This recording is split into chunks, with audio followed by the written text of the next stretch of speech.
Après les 2 devoirs surveillés marquant le premier semestre au collège d'enseignement général de Golo-Djibé, voici l'élève qui vient d'être déclaré major au premier cycle et au second cycle.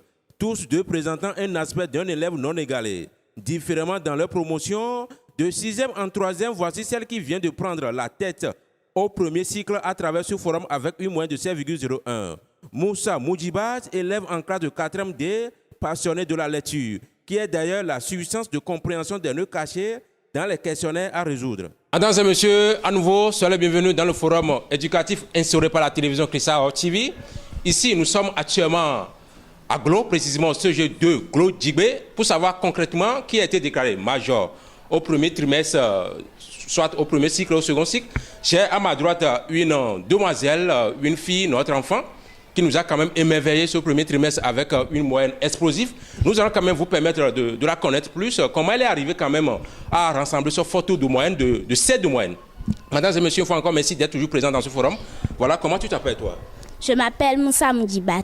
Moujibat, tu fais quelle classe toi? Je fais la 4e D. La 4e D, c'est ça? Oui. Voilà, tu as quel âge? On peut savoir ça? J'ai 12 ans. 12 ans. Oui. Merci beaucoup. Tu as combien de moyenne au premier trimestre? 16,01. 16,01 de moyenne dans un CG, dans un établissement public. Mesdames et messieurs, ce n'est pas donné à n'importe qui. Mais nous allons savoir comment ça s'est passé. Elle est arrivée quand même à avoir quand même ce photo de moyenne. Maintenant, je veux savoir à la maison, est-ce que tu es un répétiteur? Comment ça se passe à la maison? Comment tu travailles à la maison? Voilà. Non, je n'ai pas de répétiteur. Oui, comment ça se passe si les professeurs te donnent des activités à traiter à la maison? Comment tu arrives quand même à t'en sortir? Je montre les activités à mon frère. Oui. Et il m'aide. Mon père aussi, il m'aide les week-ends quand il est libre. Quand il est libre, oui. C'est ça. Mais lorsque tu traites les activités, tu as mis ça en classe, est-ce que c'est souvent juste d'après les différents professeurs? Pas trop. Pas trop? Oui. Pas trop, mais dis-nous maintenant, en classe, comment tu travailles avec tes amis, camarades, en groupe, comment ça se passe? Si, par exemple, le professeur d'histoire-géo ou bien de SVT vous donne des activités à traiter ensemble, tu peux nous faire un peu ce récit, comment ça se passe? On prend les activités de chaque personne. Et on concerte, on regarde ce qu'on a fait et on prend les résultats justes. Juste? Oui. Tu es le rapporteur, le modérateur, tu es souvent quoi toi? Souvent, j'écris les choses dans le cahier. Oui. Et une autre personne va mettre au tableau. Au tableau? Oui. Donc c'est ça? Oui. Voilà. Dis-nous, qu'est-ce que tu as de façon particulière à avoir plus que les autres en tant que la première maintenant? Qu'est-ce que tu as comme de façon particulière? Lorsqu'on est en train de faire le cours, je comprends vite. Aussi, quand je prends le cahier, je commence pas à lire, j'assimile vite. Tu assimiles vite? Oui. Voilà. Qu'est-ce que tu as maintenant dit à tes amis, camarades à travailler correctement comme toi? Parce que le second trimestre se prépare déjà, c'est ça? Hein? Voilà. Dis-nous, comment eux aussi doivent travailler comme toi? Ils vont apprendre leur cours. Comment ils vont apprendre leur cours? Moi, je veux savoir ça. Lors des cours, ils peuvent noter les grandes choses qu'il faut garder, les formules et les grandes activités qu'on a faites. Et arriver à la maison, ils peuvent encore faire des recherches pour approfondir. Et ils vont apprendre les cours. Ils vont faire des exercices, demander aux personnes âgées pour qu'on les aide.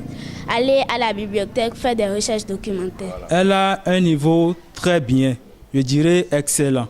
Excellent parce qu'elle a un sous-bassement bien assis en français. Quand elle écrit au tableau, elle écrit sans faute.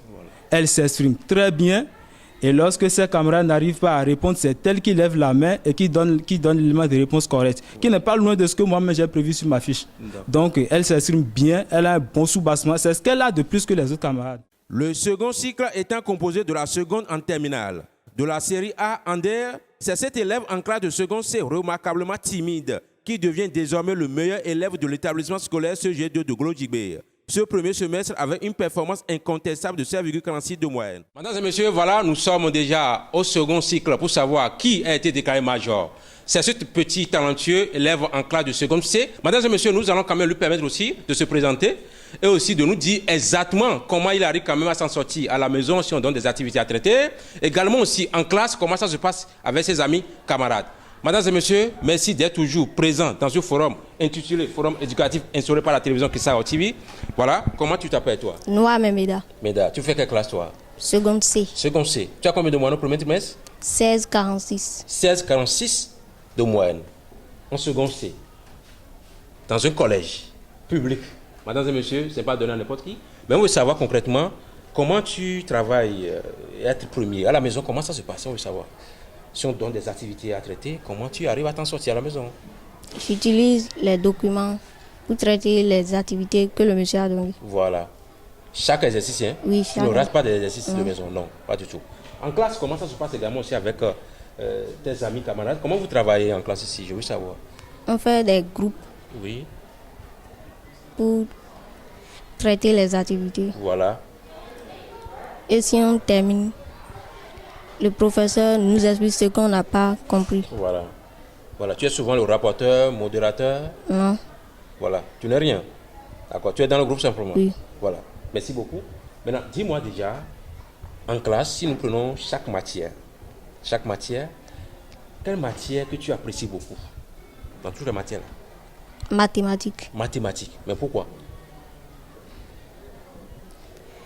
Pourquoi tu apprécies mathématiques? Parce que tu fais la C, c'est pourquoi? Non, Oui, pourquoi tu apprécies cette matière-là, qui est un peu difficile hein, pour certaines personnes, hein, en A, en D, oui, voilà, parce que je le comprends rapidement. facilement, c'est ça.